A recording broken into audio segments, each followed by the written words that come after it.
Recording. Hey. Yay! Hey everybody, it's your good witch Glinda. And your evil witch Mason. And you know it's good when you hear right can Topini. Oh Mason, I'm sad you didn't catch it. I was looking at your Twitter thread about Maleficent, and I'm like, oh, be good witch Glinda, and he'll be from Wicked, he'll be Elphaba? But I'm like, no, I panicked. We didn't plan ahead. And I was like, good. And I was like, what's her name? Which of the, who cares? Evil witch. Anyways, happy Passover, everyone. It's Passover weekend.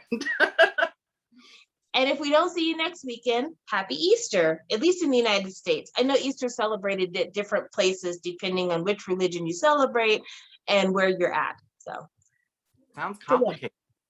I know. For Easter. Religious holidays are always complicated. Like the only one that I always get right is Christmas because it's always December the 25th in America. But like Easter is like, it could be in March, it could be in April. Like you just never know when Easter is. I'm just always like, just point to me to the calendar and I'll go there. Yeah, I don't think there's any Jewish holiday that's like always on the same date. Not that I can think of. They're all inconvenient. All of them. I'm just glad I don't have to sit through another 4-hour Passover dinner. Thank God. Really, you're not having Passover over Zoom? No, I'm not making all that. Do you know how involved Passover is? It's like insane. I imagine so. I'm surprised that that's not an option in LA, that you can just like order Passover over Uber Eats and have them deliver Passover to you. I guess I could look up for a Jewish deli, but I don't really like brisket or gefilte fish, so I'm out of luck. I understand. They're probably close today. There's like no flour in the desserts, and everyone just eats like macaroons, and you're like,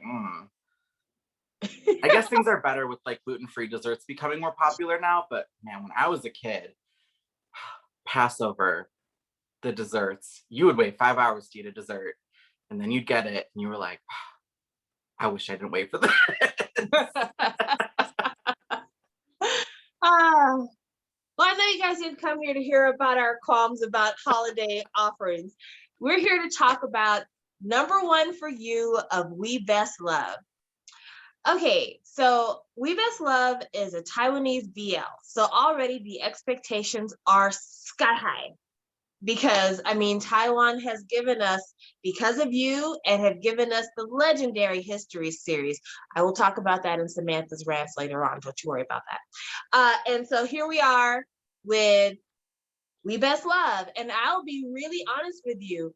I didn't give a damn about this show when it first was being promoted. Even as it was running, I'm like, okay, another BL, but I know why I felt that way, because so many BLs as of late have let me down. Like really, I told Sunset About You ruined me. To be honest, that show ruined me. And so I was very much of the opinion, I don't care about this show.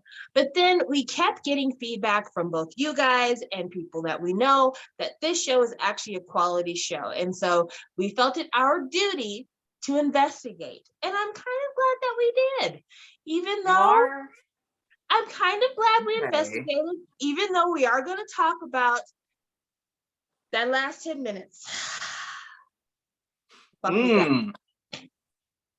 that last 10 minutes, this is a cute show. This was a cute show. I guess. Yeah. If you can't tell, wasn't my favorite show. So I just want to say that ahead of time. This is a very loved show. So if you don't want to see the criticism for it, please click away now. And there's a big difference between saying it's not my favorite and it's a bad show. Because one of our favorite shows is a bad show. I'm looking directly in your face. I'm breathing in your air. So don't confuse saying it's not my favorite and us saying it's bad. It's just saying like, rewatch capability, maybe not so high. Yeah. Okay, so Mason, do you want to do the synopsis? Sure. It is about Zhao Shuyi, I believe his name is. He is always number 2 to a guy named Day. And he just fucking hates this guy because he's always number 2 at school. In any activity they do, he always does his best and he always comes in second to this guy. So he just has a grudge, you know? He's got a grudge against him, and he also has 2 best friends that he grew up with, and he has a crush on the girl he grew up with. Well, the girl and his other friends start dating. So now he's bummed. And he kind of gets all really sad and like out loud says like his inner monologue about how he's really upset that his best friends are now dating. And the guy, Day, who he kind of has a rivalry with, very one-sided, records him saying these things and then like blackmails him into spending time with him. And they fall in love. Mazel tov. So there are so many questions as to why this premise should even be considered a reasonable premise. And I'll start with number 1. Mm-hmm. So the backstory for Day is that he actually has known Shuyi for a while. When his parents broke up, he was a little boy crying on the steps near his home, and another little boy came to comfort him and said, you know what? I'll be your friend. You can cry to me. I'll take care of you. And then he and this little boy, I guess, don't see each other for what, a year maybe? I'm assuming a year. It couldn't have been too long, but long enough for, you know, him to change schools to be in this other boy's school. So Dad goes to the school where this boy who left this big impression on him goes to school at. The little kid doesn't remember him at all. Now, at this moment, this is where this whole storyline could have been resolved. Dad could have said, I know you don't remember me, but I was crying and you comforted me and I just wanted to be friends with you. And that could have resolved that right there. Because it doesn't seem like Shuyi is a bad guy. He's a little dumb, but he's like fun dumb. He's not like mean dumb. So it doesn't seem like he would have been like, oh, you're pathetic. I don't want to talk to you. So I don't know why that never happened. Why he never tried to befriend him and why he decided instead, I'll be your rival because if I come in number 1, you'll be forced to look at me. I don't know. I guess they're kids and kids do stupid things. Why they didn't mature out of that now that they're almost graduating college and they're in their early 20s beats me, but you know. I don't know either. So this show, I will say this show has one of the worst opening 10 minutes of any boys love that resolved itself better. Most boys love have really strong starts and then really maybe weak finishes, or they have like some holes in the middle. This boys love started in such a really weird way. It starts with Shuyi in the locker room with this weird declaration of what the swim meet he's going to do today is going to mean for him and his relationship with his crush. Right.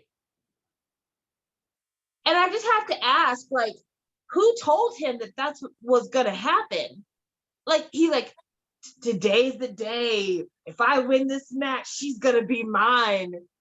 It's so weird, and it like never comes up again. We never see them swimming past episode 1. It's not mentioned. I was like, oh, maybe this is some really big meet, and it's gonna be like, he's thinking that this is gonna be like some movie moment where he wins the big meet, and this girl is finally like, oh, I love you. And he's like, I love you too. And then it just like, I don't know, it was very weird. Yeah, like they don't explain it. It would have been nice if you said, you know, I'm going to win the match. And when I get my medal, I'm going to put my medal around her neck and tell her that I love her. Like something to let us know why this match was going to be the make or break. Because when it all comes out that she actually is in love with the best friend, who, by the way, I don't know who you are, best friend. You have the most calming and pleasant demeanor. I want to sit and eat lunch with you. You seem amazing. Anyway. Doesn't she? I was thinking the whole time, though, I'm like, this is the face that Jimin from AOA tried to buy. Okay. We can talk about that as well, because like I had to look up ages because I'm like, there's no way this is a fucking college student. This woman is 33 years old. Okay. Yeah. So I was just is she so calm? Because she's a grown woman. Yeah. Yeah. She's like, I'm not worried about this kid shit. I got kids myself. But yeah, he doesn't explain how this meat is supposed to make him win her love, but she doesn't need that, because when she falls for the friend, she just goes up to him like, do you hate me? He's like, no. Oh, then you probably like me. Good, because I like you too. Like, she's just out there. Anyway, Yeah. he's getting ready to get on the starting block, and he gets handed his glasses and his hat. And this is where, again, what was the reason? He sets them down on the starting block instead of trying to put them on. And so as he's standing on the starting block where he set down this hat and these glasses, he hears a name of his dreaded rival, turns around and realizes it is his rival over there, and proceeds to slip and fall on these glass swimming goggles, and falls into the water and gets a leg cramp and has to be rescued by his rival. And I was like, okay, this is some bullshit. This is too contrived. This is some bullshit. I can't with this. So yeah, I was not fond of the first part of this show. And also, he didn't even say thank you when he got rescued. And like, he had a leg cramp. He could not swim, because if he could, he would have saved himself. Because I mean, obviously he's on the swim team. He can swim. So it was just one of those deals where it was just like, this is so convoluted. And then after that, he's in the locker room after having slammed his finger in his locker door, and he decides he's going to get payback for him losing face in front of the school. So what does he do? He puts baby powder in the blow dryer, and he shakes up a soda and has it delivered. Like, just the most like childish, stupid pranks. It's so dumb. I was okay with those though, because if you're gonna do a prank, I'd rather it be something very childish than like types pranks where he was just like a fucking asshole and abusive, you know? Well, no, I'm not saying that he should have done something damaging. I'm just not sure how those pranks equal him getting back. I don't see the equality here, because how will he know?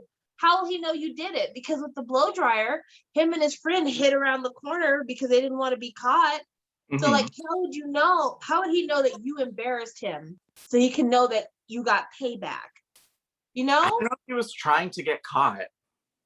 I don't know, because with the soda, he looks up and he sees him. He's like, hi. And so like, yeah, that was weird. Yeah. It's not great. The first episode, rough around the edges. We'll say. So like the introduction is kind of weird, but things turned for me when Shuyi saw the confession between the girl he liked and his childhood friend. And I think it's because I really appreciated how he tried to put up this front, like, I'm so happy for you guys. You're going to be the best couple. In fact, let's celebrate tonight. I will talk to you guys later. So much fun. You're so great together. I need to run off and cry now. Ah! Yeah. I'm going to jump off the building. I thought that was really good, because I thought that his friend, the way he kind of didn't want to answer the girl's question, at first I'm like, does he not like her? Does he maybe have a crush on the guy friend instead? But it really was him kind of like, I don't want to answer this because like, I know my friend has a crush on you and this is uncomfortable. And the confusion on his face with his friend's overly enthusiastic reaction, I'm like, I like this little piece of acting. This is a nice little vignette here. They're all really, the acting across the board I thought was really good. I liked everyone. Except for two people. Who are the two people? The B couple? Oh yeah, we could have done without them. They were awful. Okay.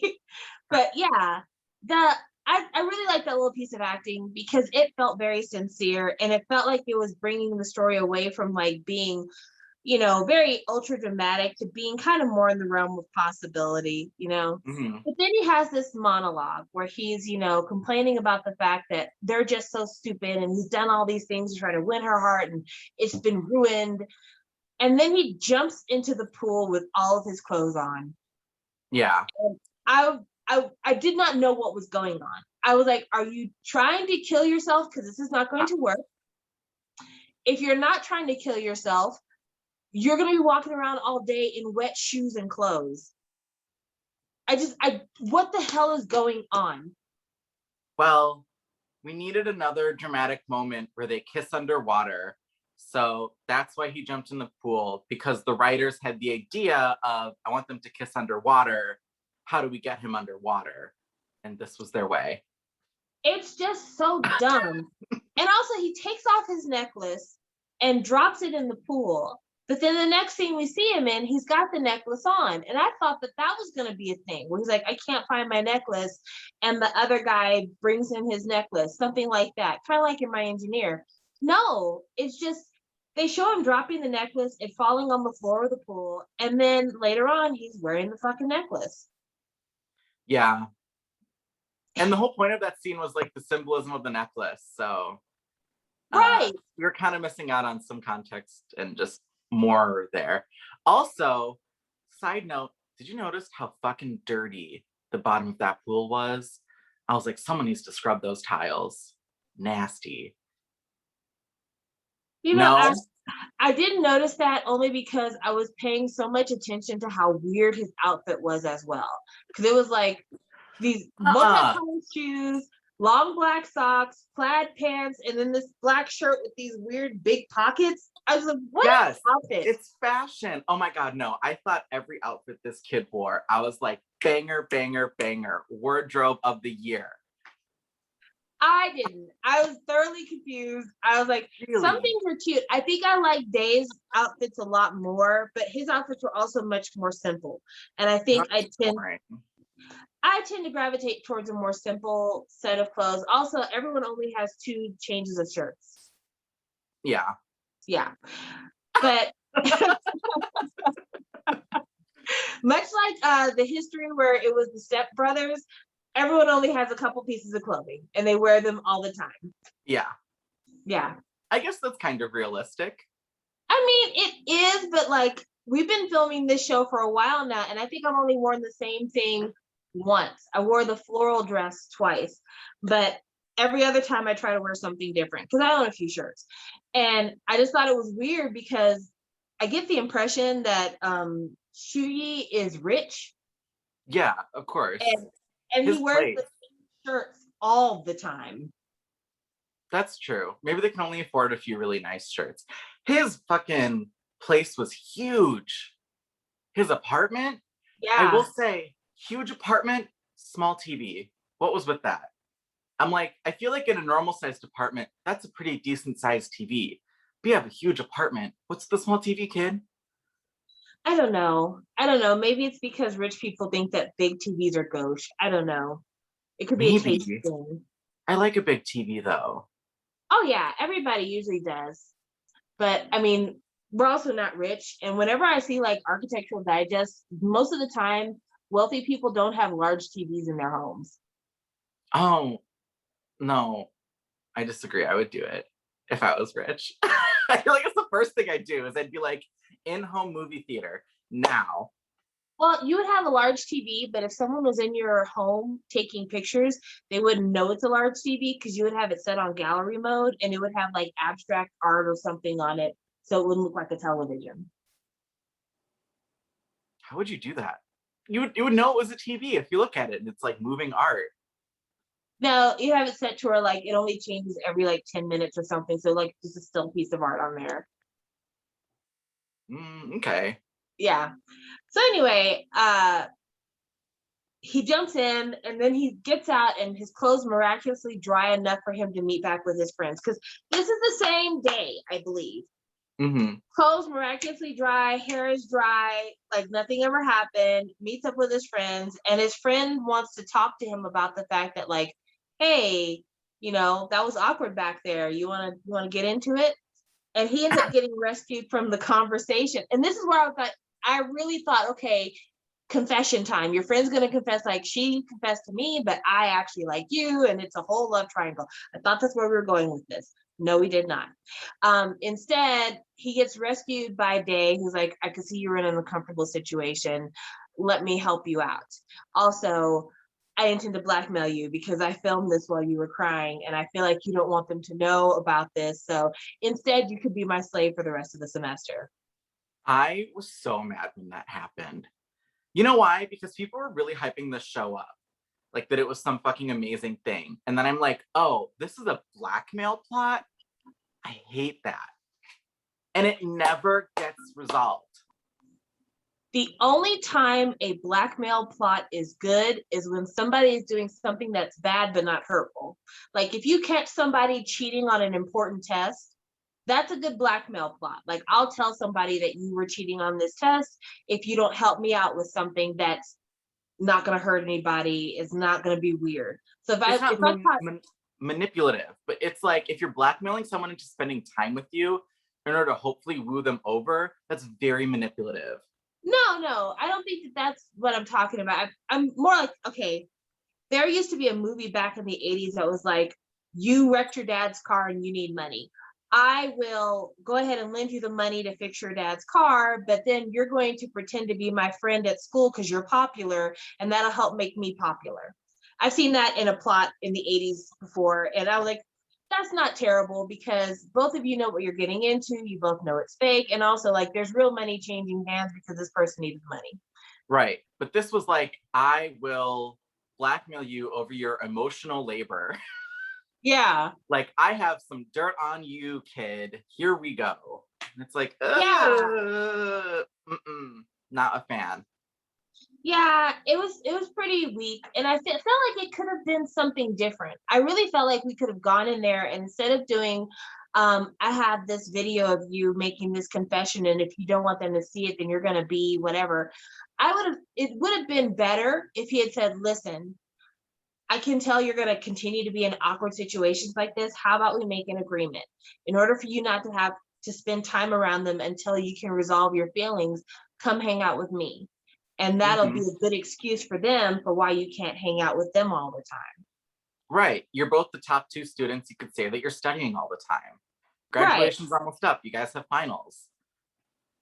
So, I mean, that to me would have probably been better, but that's not what happened. So moving on from there. So the blackmail starts in the morning the next day with meet me before school. Let's go have breakfast, then go to my class with me and take notes. And the guy who plays the main character, I don't know his name. I'll have his Instagram when we talk about Instagrams of the day. I don't know his name, but he has a really nice presence on screen. When they were in the classroom during the lecture and they were talking about IT information and how it's used for marketing, he falls asleep on the other main character. And then I guess he's like, oh my gosh, he fell asleep on my shoulder. I'm gonna lean over towards him too. And there were a lot of times where like movements like that came across very comfortable rather than very forced or very stiff. And by the time we got to the end of this show, that was the first indication that I felt like he has the capability of feeling comfortable with this other actor and he's not going to be super stiff when it's time to be more emotional. By the end of the show, they were so comfortable with one another. Like their touches, their hugs, everything else. So like that first leaning the head on the shoulder, I'm like, okay, I think these actors must have really spent some time working with each other before they filmed this because it didn't feel creepy. It didn't feel forced. The movements felt very natural. And then the kind of him like leaning over to him felt very natural as well. And I'm like, okay, we're going in a good direction without being too skeezy. Doesn't stay that way, but it was starting in that direction. Yeah. And this is where we get introduced to my least favorite character of the entire show, Sir Bulldog. I call him that because he just reminds me of a dog for some reason. It's Day's friend who is in the computer class with him. Oh, yeah. He's just so aggressive. And I feel like every time he talked to anybody, he just barked out his lines. And I'm just like, who is this guy? Why is he here? Why is he so aggressive all the time? They really, okay, let's just talk about the Beat couple as a whole now and get them out of the way. Yeah. It was just like a waste of time, in my opinion. We didn't really get to know these characters enough. I didn't really care about them. They both liked one of the main leads, and then they're like, oh, the main leads got together. Guess we'll date. And it's like, okay, who cares? Yeah. It was just like, I didn't know who they were. I don't remember their names. I don't remember their personalities besides one was kind of weird and the other one was like, you said, like a bulldog barking at everyone. And then the last episode, they're just like cutely eating lunch together. And you're like, okay, whatever. I don't care enough about these people to spend time with them. Well, like the one has a total fantasy sequence that we waste time on, and it doesn't, it's not even clear what the fantasy was about. I guess he fantasized that he would rescue Shuyi from this haunted castle or haunted school thing, whatever.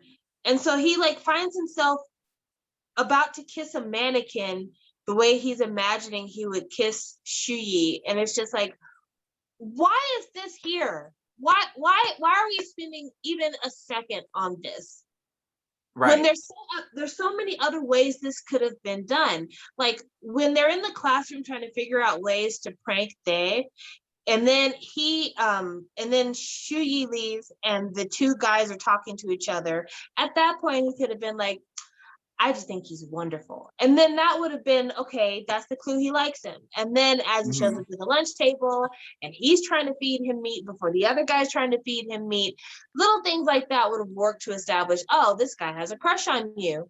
Instead of like this whole fantasy sequence of him imagining kissing him. And so it's just like, yeah, but there's never been any kind of, it just feels like it came all of a sudden. Like there was never any smoke to his fire.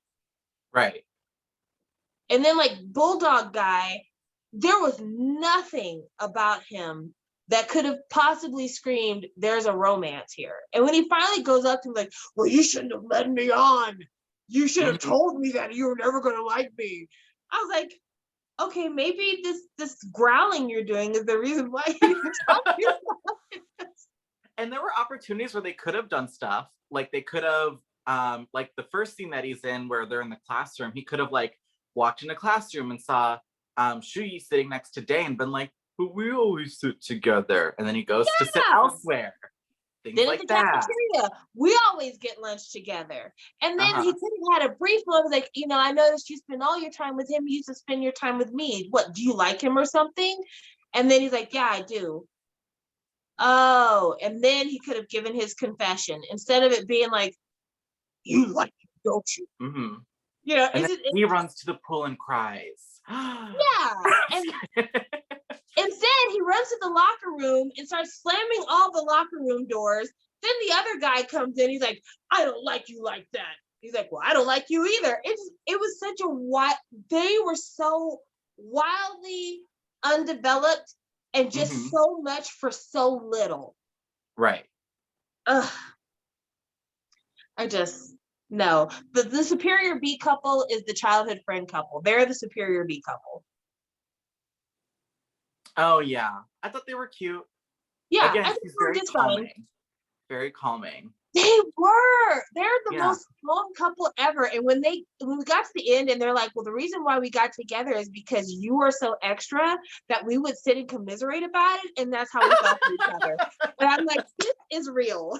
That's really funny. They're like, yeah, we just talked some shit about you. And that's how we bonded. I love that. So, they're spending time together, Shuyi and Dae. They're spending time together, having fun, and they get to a point where they're going to do this haunted school tour, I guess. And this is where I was like, this is too fucking much. I do not like this. Why would y'all do this? Dae engineers it to where, go ahead. Yeah, he like basically one of the clues that they have to go find is in like the medical room, which is one of the 3 sets that they bought for this show, so they use it a lot. And he basically like Jimmy rigs the door handle for it to come off, and he basically just kind of makes it so they have to stay there overnight. Like I guess their phones are dead, you know, the laptop has a password that Dae knows but won't tell it to him. So they have to like sleep there overnight and just spend a bunch of time together. And it's very weird. And he never tells Shuyi like, oh, by the way, I rigged that for us to spend time together. Because honestly, I'd be huge red flag. Very much so. And it could have gone so many other ways. we've seen boys' loves before, or at least I have, where people have been like locked in the school after hours because they don't have a key and the door locks from one side. Yeah, Stuff why like are that you at happens. it? Yeah, stuff like that happens all the time. So Mhm. it's not like you couldn't make this happen in a more organic way. For him to go through the effort to strategically hide ramen around the office and cut the power and break the door handle and make sure that they can't tell anybody where they are, but then also to send a message to their friends saying, oh, we got bored and decided to leave, don't worry about us. That right there, that sending the message to people so they don't look for me, don't ever Mhm. talk to me again. Don't ever talk to me again. I'm calling the police. Yeah, it was very weird. And it sucks because they had a moment where they did hot pot and they were sitting around eating hot pot together. That was really cute. It And was even cute. yeah, and even though Shu Yi got sick afterwards, it was still really cute. And even when like the doctor cousin was like, I'm keeping my eye on you, that was still really cute and it wasn't overboard. It wasn't really out of bounds. But this whole setup was, and when the doctor came in that morning, I really was expecting him to be the grown up here and be like, hey, y'all got to get the fuck out of here. But Mhm. instead, he's like, I'm going to give you time to fix this. And he No, doesn't. He just like abandons him. He doesn't wake Shuyi up. He confesses his love, kisses him on the cheek, and then dips. It's like you jerry-rigged this so this poor kid has to sleep in a shitty hospital bed overnight instead of his lush rich person bed that I'm sure that he has. You know, his yeah. rich person skin cannot handle this little thread count. Okay, he's suffering. They Wake did him have up. some very plush blankets for being hospital blankets. So I was looking at those. I'm like, They ooh, those are did, nice. yeah. Those are nice blankets. But yeah, like I did like the fact that he kissed him while he was supposedly asleep. I never liked that. And like he almost did Sure. something similar in the hospital when he was sick from the hot pot, but he backed off. And I'm like, yes, that's what you do. You back off. But then this time he kisses him, like, I like you, and you're the one I have a crush on. It was so much. And again, this isn't a bad show. The acting is good. Like that, Mm-hmm. honestly, the acting is what makes this show work because Mm-hmm. the chemistry between the leads is very, very palpable.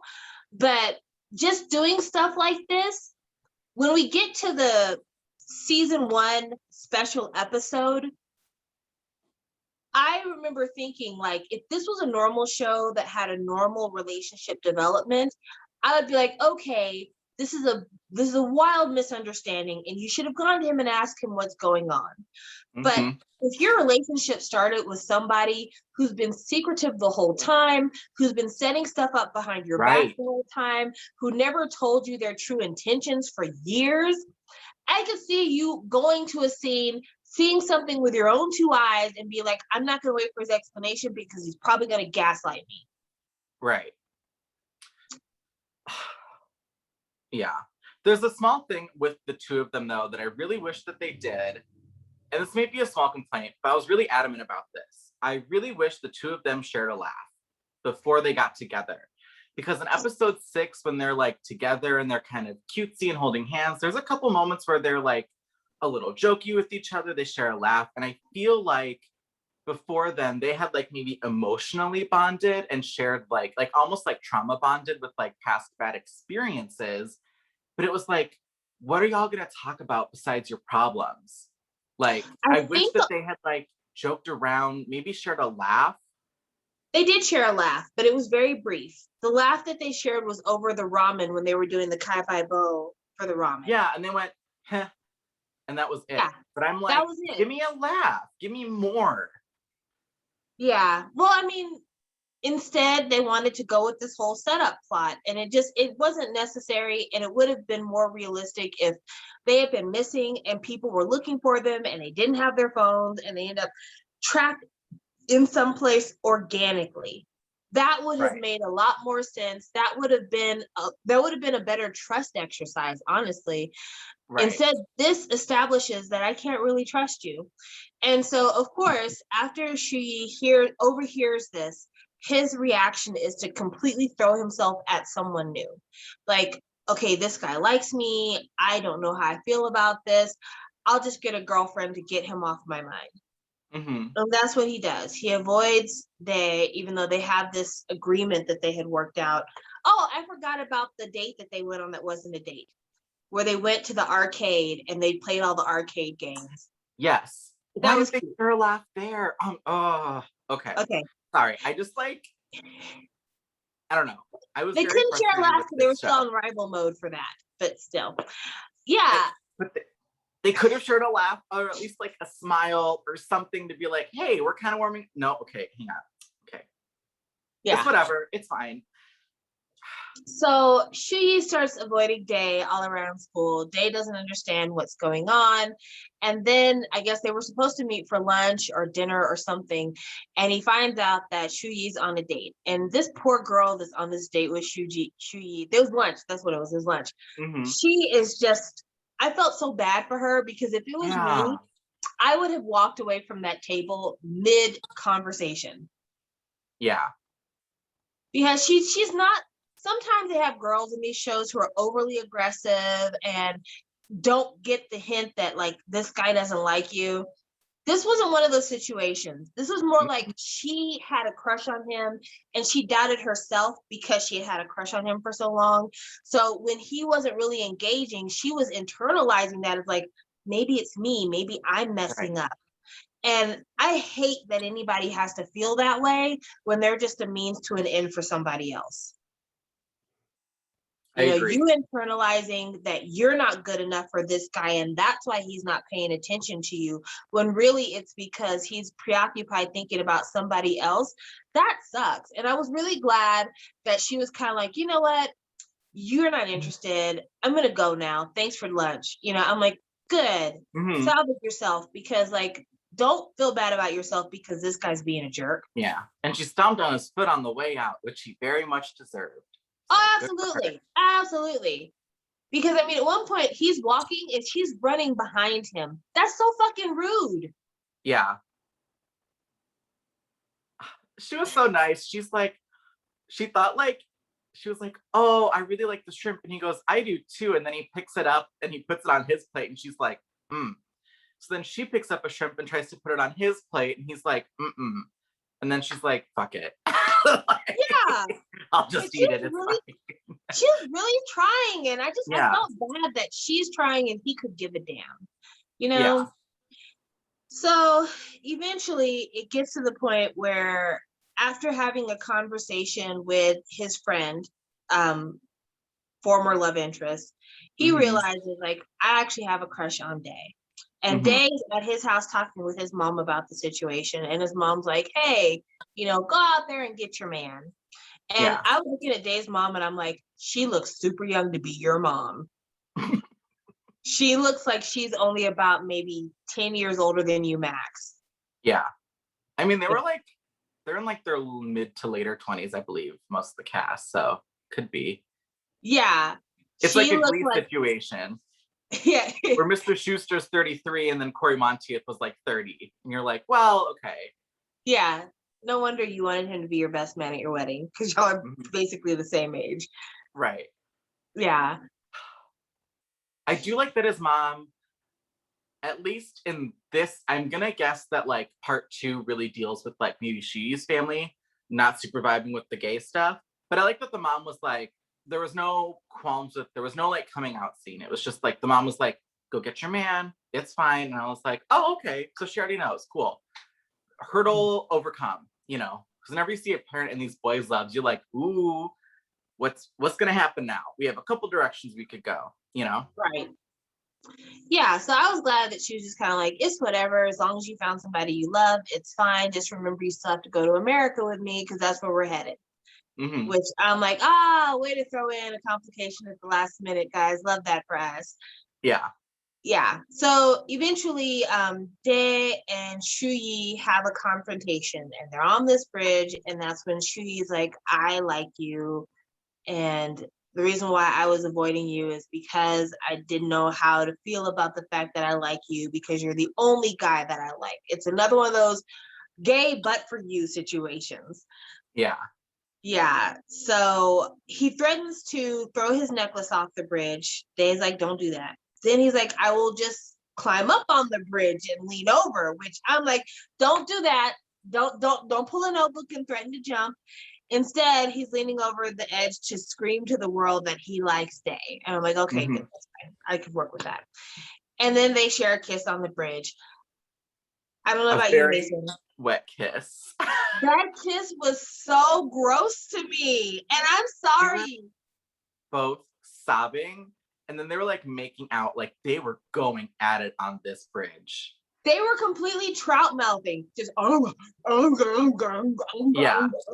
like, oh, what is this? What is this?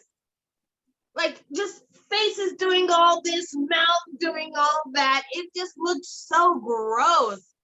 And don't get me wrong, guys. I know by me saying it looked gross, you might be assuming that I'm grossed out by signs of gay physical intimacy. That's not it at all. Because actually, the second kiss they had in the show was way better. Way better. This kiss just was weird because they had been crying and tears running down their faces and finally confronting their feelings. And they're like, now that we know that we like each other, let's eat each other's faces. Yeah. And that was awkward. You know, it would have been, it would have been nicer if it was like a tentative kiss because you are the first guy I've ever been with. And then that leading into a deeper kiss. Instead, it was like a peck and then a devour. Right. All right. Let's get into episode 6, the best episode of the season. The only one I enjoyed, if I'm being honest. I just thought it was like, I like that once they got together, it's immediately established that Shuyi is like totally, like, it's not like in like Tharn type or Together where it's like, don't be gay in public, but like in private we can be gay. He was very much like, oh my God, let's hold hands. It's the honeymoon phase. Let's make out at this bar. And I'm like, okay, this is nice. They just like each other. It was so cute when he grabbed his hand and kissed the back of his hand. I'm like, this is what I'm talking about. Yeah. Intimacy. I feel like that episode is the episode where I was like, okay, now I see it for this couple and I want more, you know? Now I'm in it. Once the dam broke on the bridge, like they were perfect together. Yeah. Yeah. It was really, really nice. I like that. I love that the mom immediately attaches to Shuyi and then they're like poking fun at Day together. I'm like, yeah, this is a good dynamic. I'm into this dynamic. Yes. I love like, the fact that they had Shuyi washing the dishes and Day's like, no, not like yeah. She's like, I usually have my butler do this. And he's like, I dip in water, I put on table. And it's like, that's not how you clean dishes, Shuyi. You spoiled little brat. That's not how you do it. I love that. I love that because also it represents a struggle that I could see happening in season 2, even though I've been hearing bad things about season 2. But it seems like Day didn't grow up with money. Like his mother met somebody who has a little bit of money, but they have a smaller apartment. They wash their own dishes. They clean their own house. Whereas Shuyi grew up with money. His dad obviously is some kind of CEO or something based on what we find out, and the car service and everything else. And so I can see that being something where like as they get to know each other, you know, Day introducing Shuyi to the side of life where you do things on your own, you know, and kind of helping them out in that way. And so I was like, this is cute. This could be cute couple times moving forward. But also I could see later on where when they start to fight, that there'll be something about having money versus not growing up with money is going to be a conflict between them. I could see that. I think that'd be a good natural conflict for the two. Yeah. Because goodness knows there are times when we are out here in these social media streets and people be doing stuff and it's just like, that's not reasonable. That's not what normal people do. I mean, Chrissy Teigen deleted her Twitter over stuff like this. Fucking Kylie Jenner asking us to support that makeup artist, and that makeup artist needs $60,000. Billionaire. That's a billionaire. Like, if I were to give you $50, Sam, it'd be like if you came to me and you're like, Mason, I need $50 for your hospital bill. I'd be like, yeah, of course, I'll give you $50 for your hospital bill, Sam. And Kylie's like, no. Yeah. And it's like, you're a billionaire. You have more money than you could literally ever spend, Kylie Jenner. Fucking billionaires.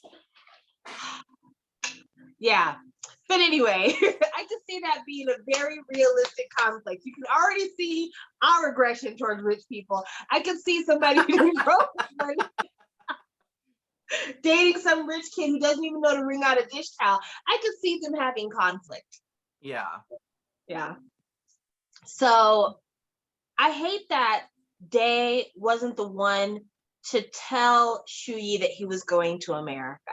I hate that he had to overhear that, because again, it just reinforces that Day doesn't ever want to really be truthful. Right. And it's and such he never even comes out and says, oh, by the way, I jerry-rigged the hospital room thing. I organized that. Like, how long would he have waited to say that he was going to stay in America before he would have just been gone?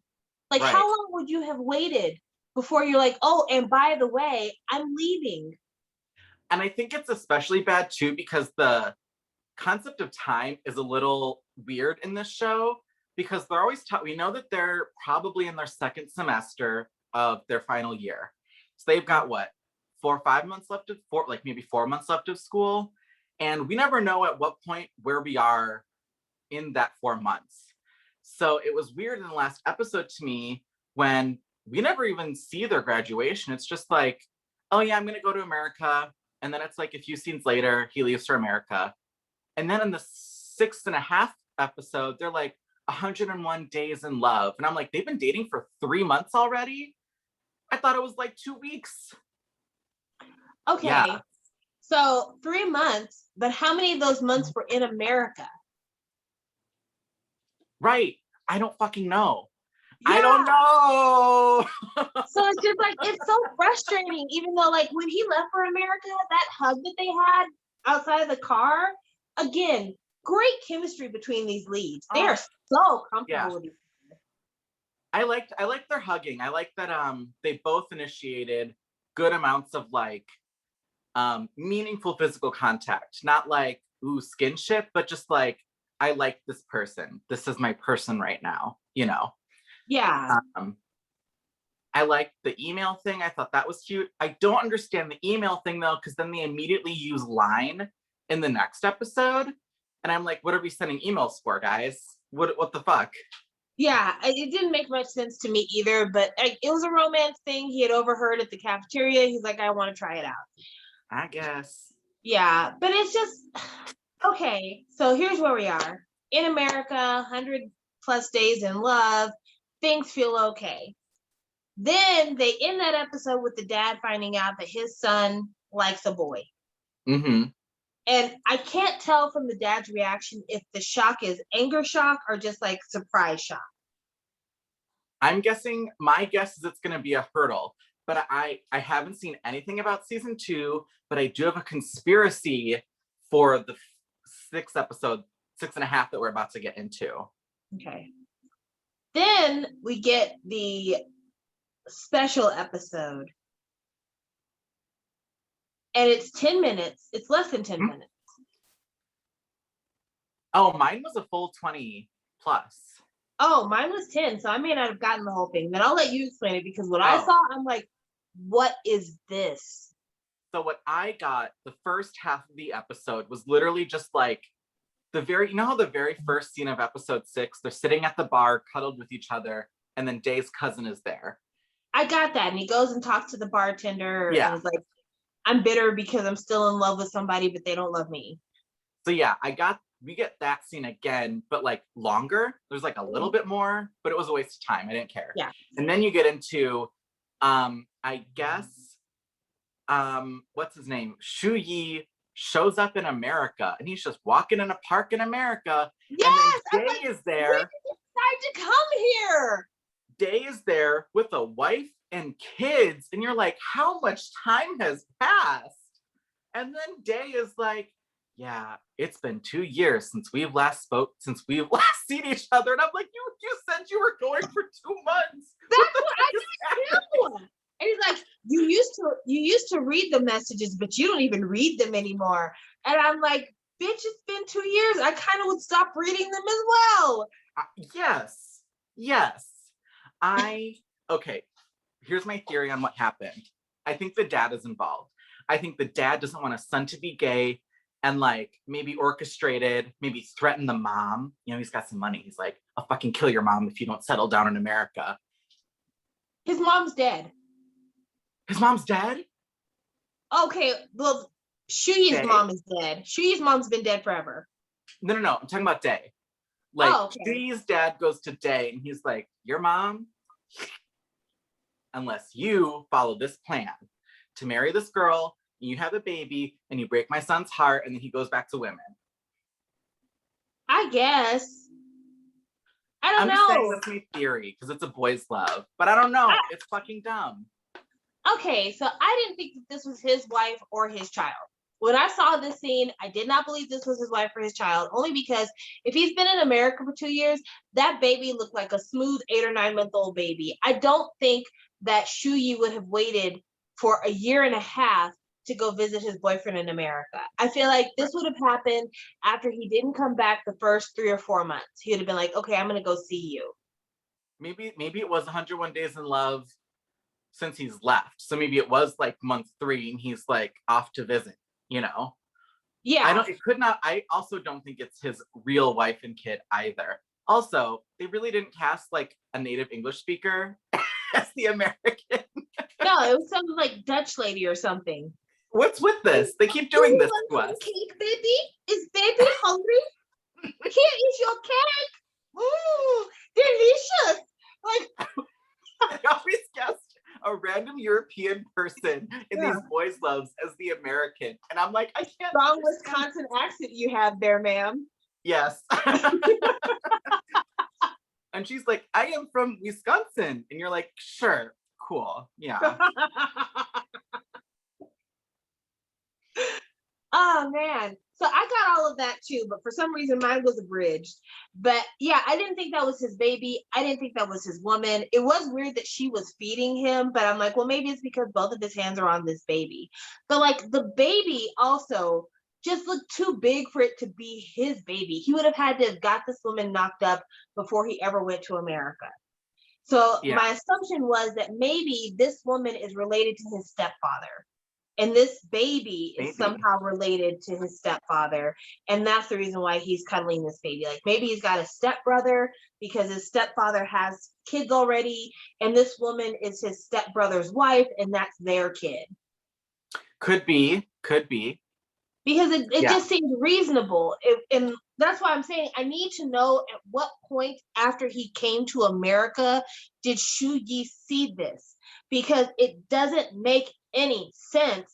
If this happened a few months after he got to America, there's no possible way this is his baby unless he was fucking with this lady back when he was living in Taiwan and then she went to America first. That's the only way it would make sense. Because I mean, at the very minimum, she has to be pregnant first. She has to gestate this child first. So that's why, like, it's just, what the hell is going on? And why would you leave us like this?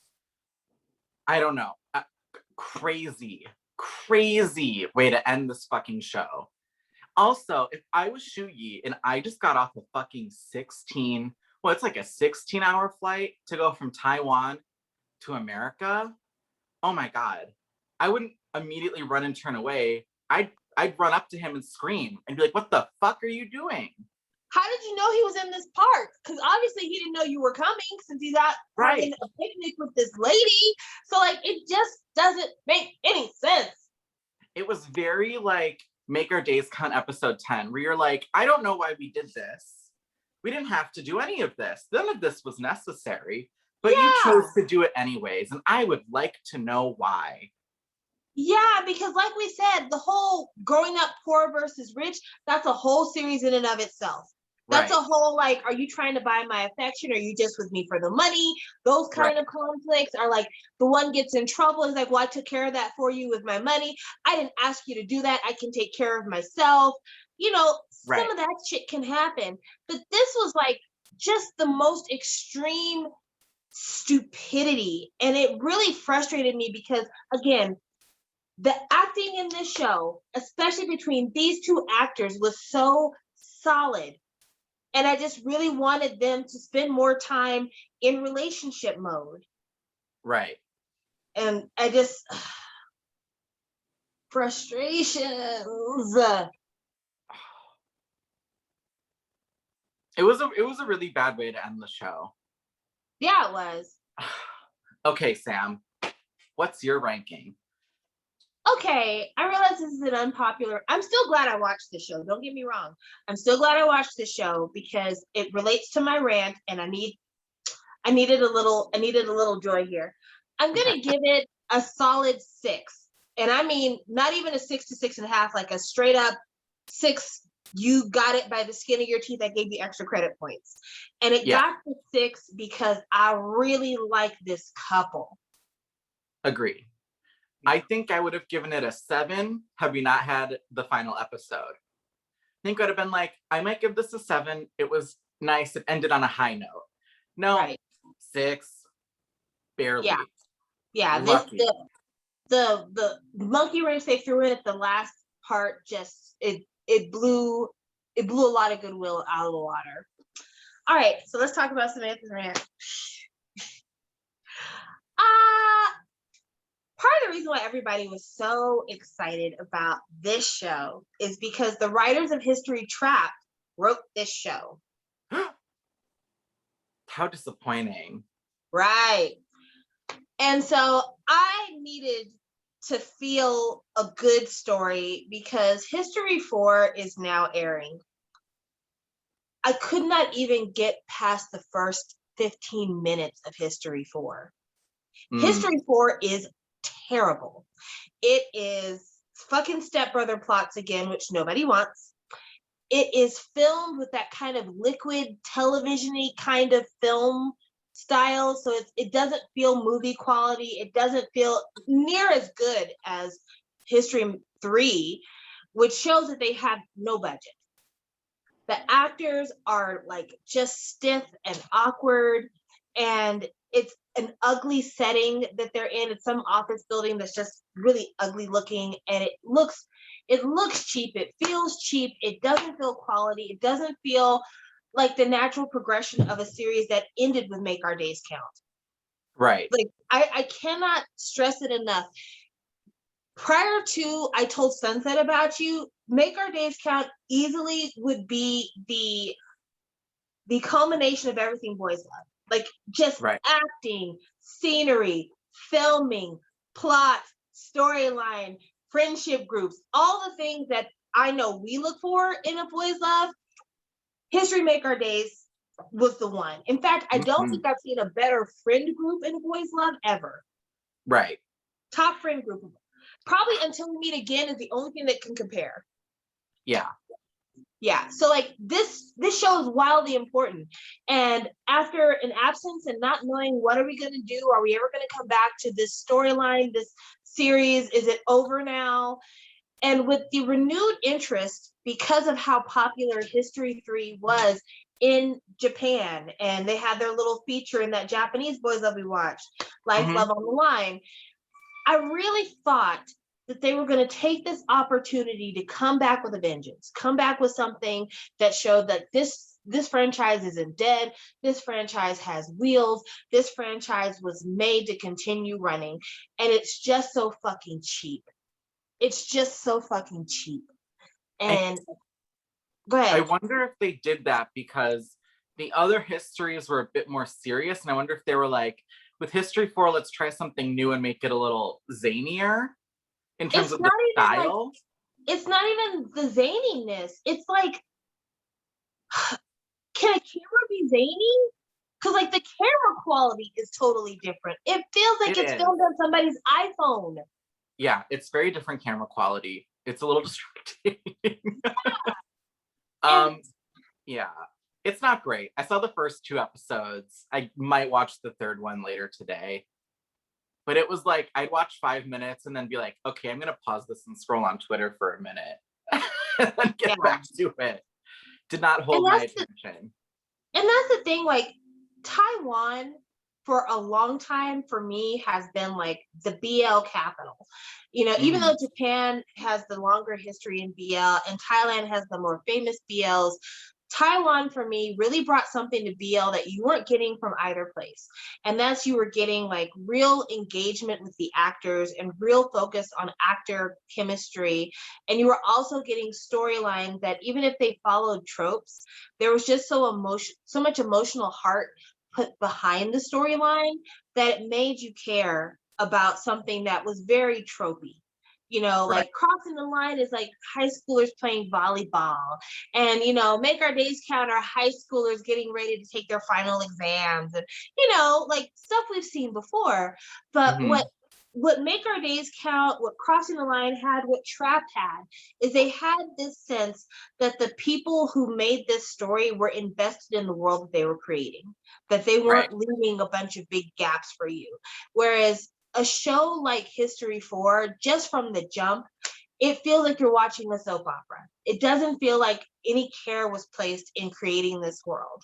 And I think that's the reason why I was really glad to see the show that we reviewed, No.1 for You, because even though there were these like, oh, why'd you do that? I can only feel that way because there were so many other little moments that I was like, I really like this. I really like the way you're holding his hand and kissing the back of his hand. I really like how you've got your arm around him. I like how you've got your hand around his waist. I love how you guys are studying together and you're laying in his lap. I love how the physicalness is so easy. And that sometimes, most of the time, is very absent from Thai boys' love. Very absent. But yeah, I love the way that they approach the stories in Taiwan. But History, I really feel like, and maybe this is just the conspiracy nut in me, I almost feel like they made this show as shitty as it is just to kill the series once and for all. I think they thought that ending Make Our Days Count on a tragedy would kill the series, but they didn't realize how they fucked up by making everything else prior to episode 10 so good. But I feel like this is really them trying to kill any more talk about History. That's very sad. I don't know if I agree with you, but I could see it. We'll have to see how it goes. We only have 2 episodes. It could get better. I'll put it that way. It could get better. It could. I am not holding my breath. I don't know. I thought that We Best Love started shit, and at least not the last episode, but the second to last episode, I'm like, this was good. I enjoyed this episode, and I was like content with my viewing experience afterwards. I'm hoping History 4 goes that route, and I really hope if it doesn't, that they just cancel the rumored Make Our Days Count sequel, because please, it would hurt too much. It would hurt too much. If they said that they're doing a sequel for Make Our Days Count and that camera quality was that same milky, wet camera quality, I would turn it off immediately. Like, what if it's even worse? What if it's like RuPaul's Drag Race season 1 where they just have like that weird filter over everything? Oh my God, could you imagine this Vaseline filter? I would cry. I'm almost crying now thinking about it. I would cry. Yeah. That would be so sad. Because it's just like, you know, not for nothing. Part of the reason why we do talk about like scenery and sets and film quality is because those are also things that can pull you out of a story. When it's a shaky ass camera and it's fucked up angles and it's poor editing and the lighting's bad, it really does kind of take your mind into a different place, because you're like, well, they don't care about this, so why should I care? And that is the reason why, again, I keep going back to it, and I'm going to go back to it for many, many more years to come. I told Sunset about you. The care they took in making sure that that thing looked delicious on screen paid dividends. Right. Because when they didn't say a word at all, you were just sitting there eating up the scenery. I mean, visuals are definitely extremely important in visual mediums. Like, I think this happens in K-pop sometimes, or sometimes like a really bad or ugly or unwell produced music video can like sour my opinion on a song. You know, like, really good example. Brave Girls We Ride has a shitty fucking video. I remember the first time I saw it, I was like, they should have kept this one. And it's a Brave Girls song now. It's been on repeat for months. And it's like, but when I first heard it, it was you know, it was colored by the shitty music video that I watched along with it. Oh yeah. Same thing with GWSN's Bazooka. That video is so fucking cheap. That video is horrible. Mhm. But the song is great. Yeah. And then Tweaks is on that album, I think. Yeah. And I'm like, I didn't even want to listen to the rest of the album practically because I'm like, this video, this. Yeah. Yeah. So it matters. And it matters because it gives you I have very rarely had a time. K-pop's a little bit different because songs are made separate from videos. They're not even really, very rarely are they even thought about at the same time. Right. But with a show like this, you don't consider the visuals separately from the storyline. And when the visuals are shitty, the story is never better. It's never better. Right. And it's not like every show has to be gorgeous. Like, I think The Office is a really good example of a show that the visual appeal matches the storytelling they're going for. You know, I wouldn't want to watch The Office if everything was lush and gorgeous because it's not the right story for that, you know? But a lot of these boys' loves are. Yeah. So that's my rant. I just want to talk about it because it really hurt my heart that this is the way they're going to let this whole series die.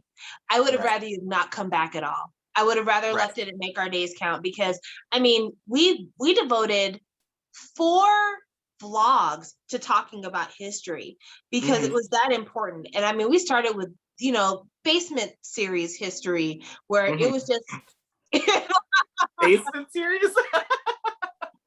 I mean, series 1 was kind of basement series. Yeah. But as they would go on, as it would look better, it would also be better. Like Crossing the Line, people don't talk about this enough. Part of the reason why Crossing the Line held appeal for so long and people held out hope for a sequel for so long is because they did a lot of things to build that little world around them. Like that locker room with all those scenes from the manga that this relationship might have come from, that was huge. And it's because they considered it. It was a consideration. But yeah, when you don't invest time or consideration into what you're doing, people can tell. People can tell. And it fucks up everything. So, you know, fuck you, makers of History 4. I know what this is. It's a fucking cash grab. You did a shitty job and you should be ashamed of yourselves. And also, quiet as it's kept, I would like to send a sincere, I see what you're doing, girl. You're brilliant. Keep doing what you're doing all the time, every time. Let that bitch have it. To the director of Lovely Writer. I've only caught episode 1 of Lovely Writer. I need to catch up. But the director of Lovely Writer is the director of Tharn Type Series 1. Oh. And he spends a considerable amount of time shitting on Maine in this new show. Because the show is about somebody who writes BL books and they're being translated into a series. And there are so many dings towards Maine that are slipped into the story. And I just have to say,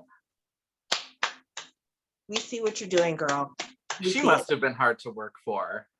Oh, she was the worst. She was the fucking worst. It's her fucking fault that Tharn Type 2 and that Love by Chance 2 are the shit shows that they are. This is all her. She needs to be banned from her own work. I would not believe that I would say this, but she, much like J.K. Rowling, needs to be not allowed to touch the things that they create after they've created them. Because you're the fucking worst. Love by Chance 2 should never have been made. Never have been made. If they couldn't get Saint back, what was the fucking point? Why did anybody want to see Perth cry for a whole series? I didn't. No one asked for that. No one asked for that. Mean and Plan? What is this? It was bad. Is that desire? Is that lust? Is that anticipation? No, it looks like you're priming for a rectal exam. You don't want this. You don't want this.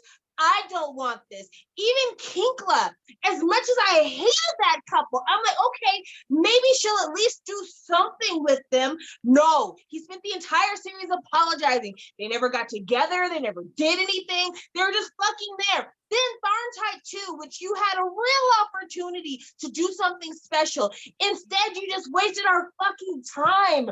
We went to the mall and we hung out in the hallway of the apartments and we cooked meals together and we had teepees on the roof.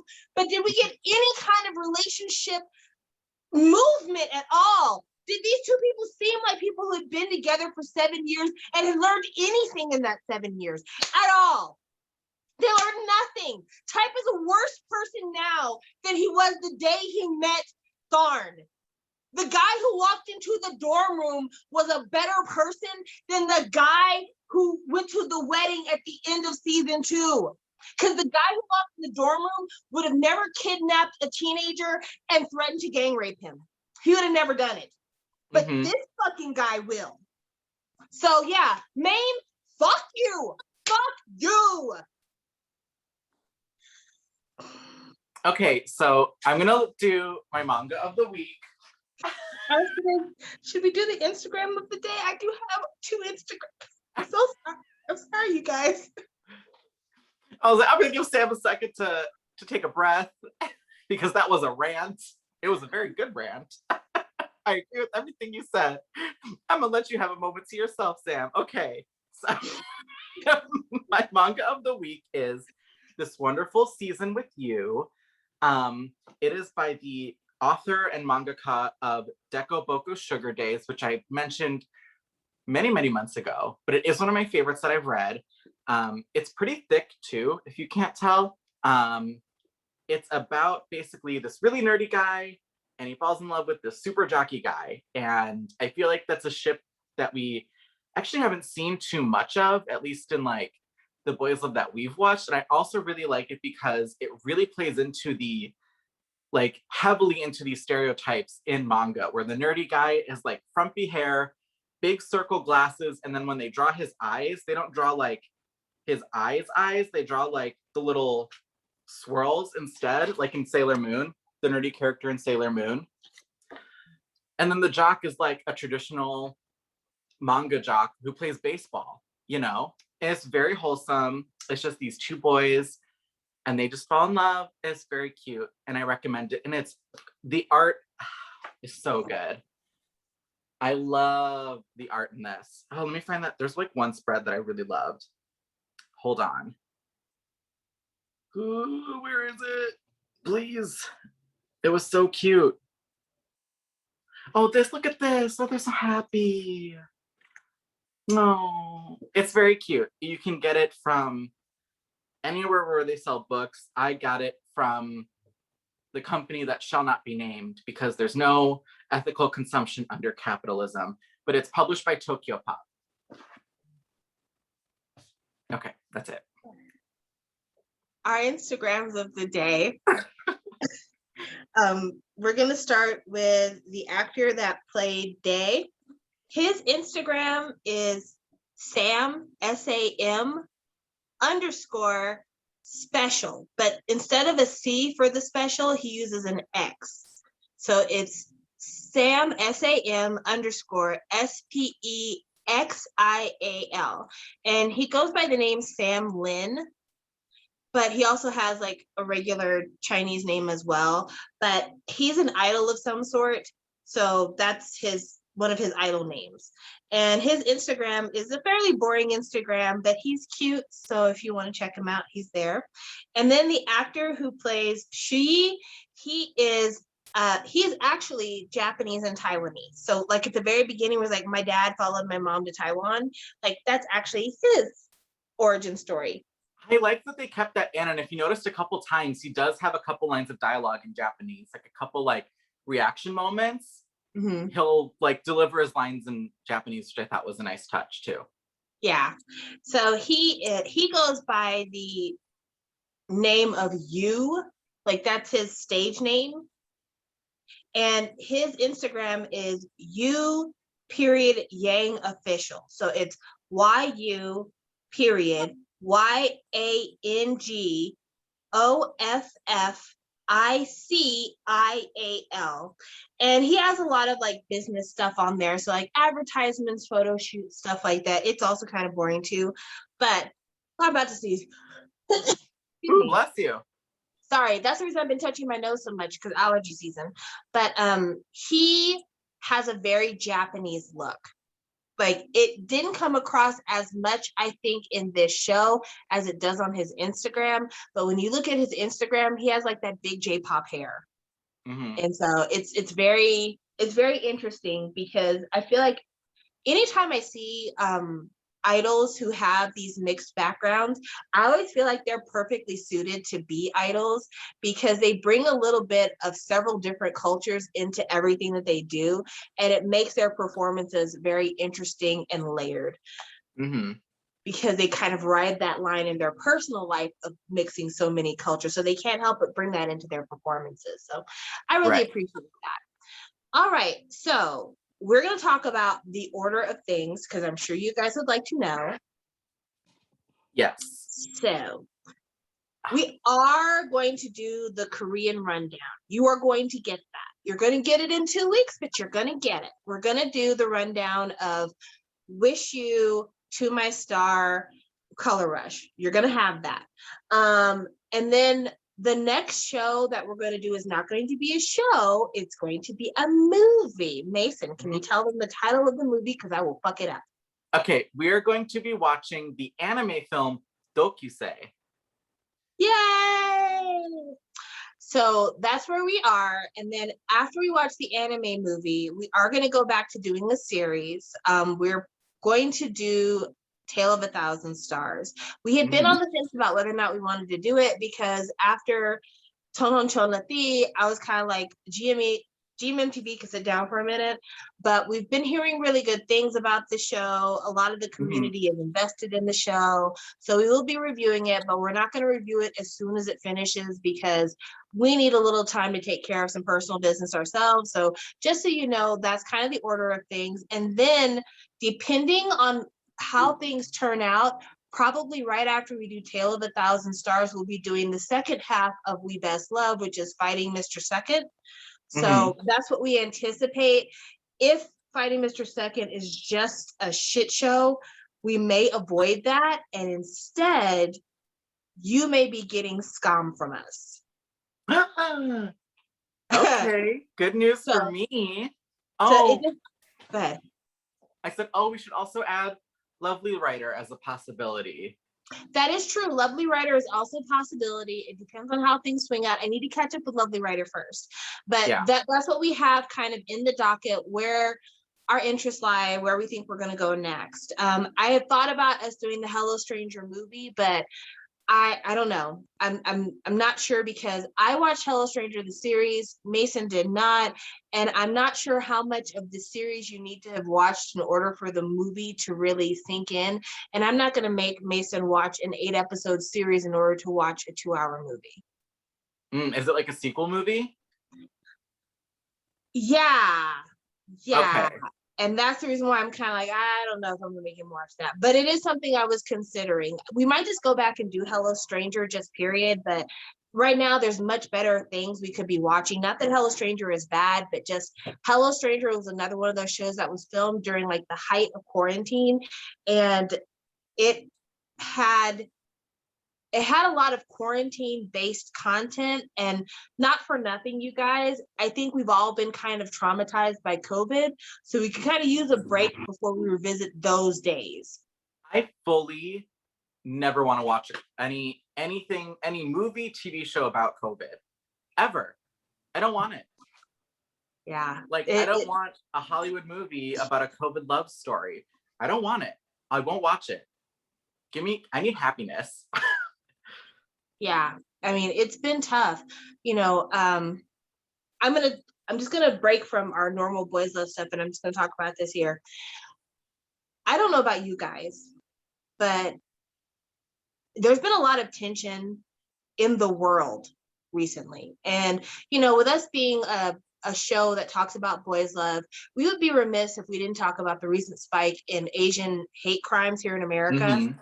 But, I know that part of it is hate that's always been there for Asian people, whether it Right. was spurned on by jealousy or fetishism, or just people being assholes and believing that their form of American is a superior form of American. But because of COVID and because of the ramifications of a country that never really took it seriously, people have taken out their frustrations on Asian populations throughout America. And they don't care if you're Korean, if you're Chinese, if you're Japanese, if you're Thai. All they care about is that you have what they perceive as an Asian face, and they want to hurt you because you have an Asian face.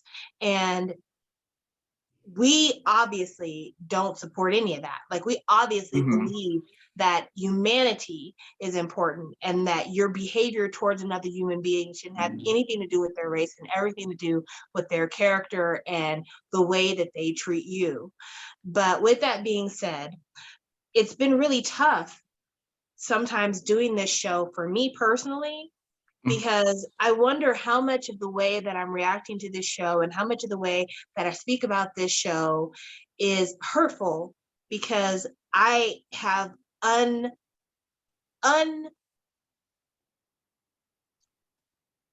unperceived bias. I hold stereotypes that I don't even realize are stereotypes. I really do try to look at these shows from the vantage point of somebody who grew up with Western media.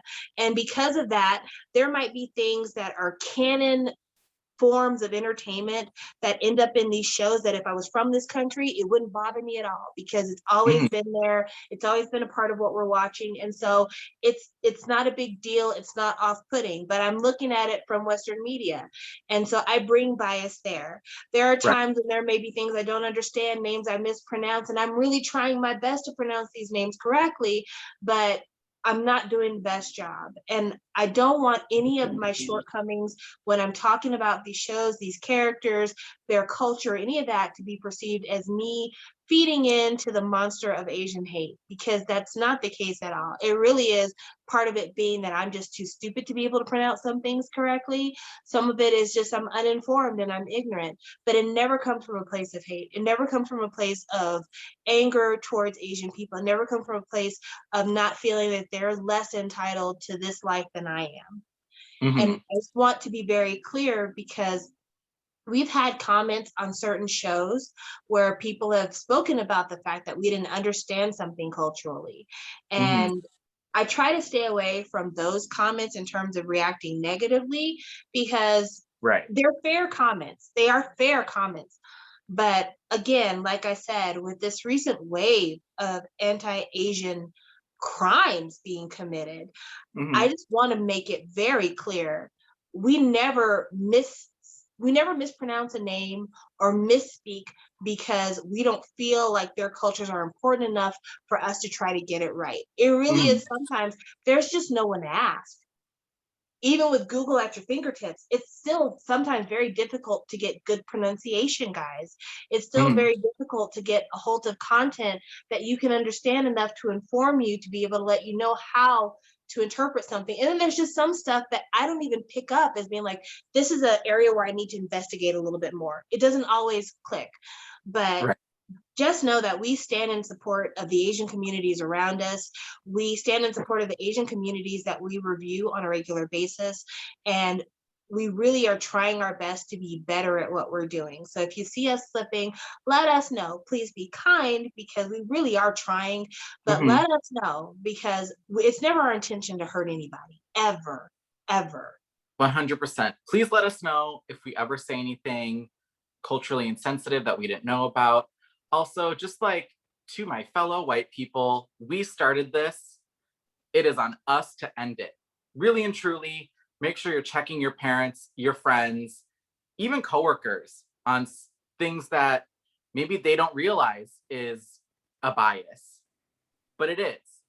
So make sure that you're keeping yourself in check, keeping your family and friends in check as well, because we started it and people are asking us to stop. We got to stop. And enough with the not all white people. It's no, we all need to take the chance to continue learning, because there's so much unlearning that we have to do. It is a lifelong process. You are never done. So please take the time to continue learning and checking on your friends and family as well. And please don't go messaging your Asian friends about this in some ways. Like, I've had a lot of people tell me that they found it really uncomfortable when all their white friends were like, oh my God, talking about it and like checking in on them because they thought it was the right thing to do. But it was really just having them rehash their trauma over and over again, people checking in on them. So just do better. Try and do better at work. Try and do better to your friends. Listen to them. Listen to what they have to say. There are a lot of great resources on the internet if you'd like to find more information about how to address your own internal biases, your media biases. Actually, even though I don't watch as much of their content as I used to, the Try Guys had a really nice hour-long video that explored the history of anti-Asian hate here in America. And then they had a Try Pod, which is their podcast, where they asked the Asian women on their staff to talk about incidences of discrimination and sexual harassment that they've experienced just by way of being an Asian woman. And I find it to be a really great discussion to listen to, because I honestly have never had the same issues that they've had. I've never had a man detail his sexual fantasies to me because of my race and feeling like it was acceptable to do so because I wouldn't react with a knee to his groin. And so it is a very important conversation to take part of in terms of just listening with an open ear. And also, as Mason addresses white people, I want to address Black people real quick. Listen, we are used to being considered probably the least desirable minority in America. And we lash out a lot because there's a lot of pain there. And our history when it comes to us and Asian Americans hasn't been great because honestly, it's been manipulated by the white media. And so we've come to see each other as adversaries in a lot of ways. But let's keep our eyes on the real crime here. And the real crime here is capitalism. And the real crime here is white supremacy. And the real crime here is the fact that we've not been able to have honest conversations with each other about why it is they don't want us to be together, why it is they don't want us to have an actual community with each other. And part of it is it erodes the power structure of what's always been. So rather than fight each other, we need to fight the power. Right. Because it's not lost on me that even though the shooting in Atlanta was perpetrated by a white man, lots of the anti-Asian crimes that were committed prior to that were young Black people. And it's really sad because I know where some of it comes from. And it's a lack of education. It's a lack of understanding the systems of oppression that have been put against us that have made us perceive that these people are our enemy rather than those people. Right. All right. I wish everyone a wonderful week. I hope you enjoyed this review. I hope you enjoyed our discussions today. I just hope everyone has a nice week. Except for Mame. I hope that you Except have for Mame. She can go fuck herself. We're gonna get like sued for her one day. She's gonna find our videos. She'll be like, she's gonna sue us for defamation one day. I wish you would. No, you don't. We don't have the money for this, Sam. We don't have the money for this. Neither of us. We'll have to open a Patreon. We'll need to do a GoFundMe. This is the worst lawsuit ever. I'm suing you because you were not nice. Good luck. Yeah. And I do it again.